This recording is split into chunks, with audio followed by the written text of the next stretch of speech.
What's up mga ka-vlogs? So welcome back to my YouTube channel. So nandito na naman tayo sa video natin. So paki-follow lang sa Facebook account ko mga ka-vlogs, sa Cyril G Patalinghog, and sa YouTube channel ko naman paki-subscribe lang din. So Cyril G Vlog. So doon ninyo makikita yung mga full video natin na i-upload mga vlogs na video. So itong video na ito mga vlogs ay gusto ko mag-overtake, buti na lang wala kasi may kasugat pala na malaking sasakyan mga vlogs. So buti na lang. So salamat sa Panginoon.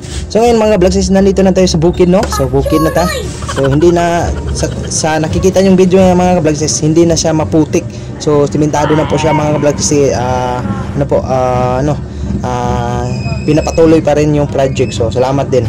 And then yun, ito yung dinadaanan natin ngayon is medyo mabasa po siya kasi po sa ulan. So malakas ang ulan yung kanina So shoutout pala ako sa Rosie dyan. So Rosie yan po. Rosie po yan yung sino pa yan na motor ba? Dito lang sa probinsya namin ang malakas na Rosie. So malakas yan dito ang Rosie mga ka-vlogs. Yan po, malakas yan kasi pwede gagamitin sa bukid. So shoutout ko sa mga estudyante. So shoutout po sa mga student dyan. So mga peoples pala kay mga mga bata pa ito, yung mga elementary pa yan ba, peoples pala. Pupils day, hindi pala peoples.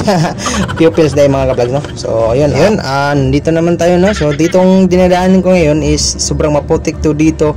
Dapit dito dinadaanan ko ngayon is yan, salamat din kasi may simento na. So yan. So dito ay may nakasugat tayo ng motor. So may vertex la sa akin, and then ako ay nagpahinay lang ako dito kasi maganda naman yung daan. So yun, baliktad ako kapag pangit yung daan, malakas ako magmamaniho ng motor. So charot lang, hindi yan totoo mga ka-vlogs. Yan dito na part is mahirap po itong daan dito mga ka-vlogs So makikita na natin. So ayan ito yung pinakamahirap namin dito kasi yung dalawang brake is magagamit natin dito mga ka-vlogs. Yan So dito may nahantay sa pagmamaniho sa motor kasi maraming mga lubak-lubak. Yun po, mga kanal-kanal mga ka-vlogs ba dahil po sa ulan, and then dahil po sa tubig at patungo po sa ubos. Ayan po. So ginamitan ko na ng pangalawang brake po mga ka-vlogs. So may tinatawag sa foot brake at sa hand brake. So ayan po ang ginagamit ko. Pero hindi ko kinumot yung handbrake ng tagal kasi baka matayo mabalintong. So palayo lang tayo yan. So tapos na tayo. So survive tayo dito sa mga sa lisod na gaanan survive tayo mga ka-vlogs. So tara, patuloy tayo para safe tayo sa pag-uwi.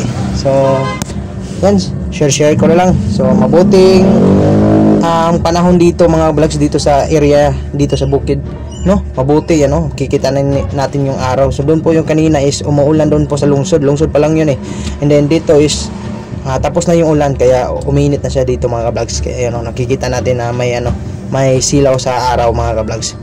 Yun po. So malapit na ang bahay nila sa mama ng my loves ko kasi dito po sa bukid. So yun, ito lang hindi na mahirap na daan ito mga ka-vlogs So kaya ka naman yan. Yan po yung bahay nila mga ka-vlogs. Yan po yung may pula na atop.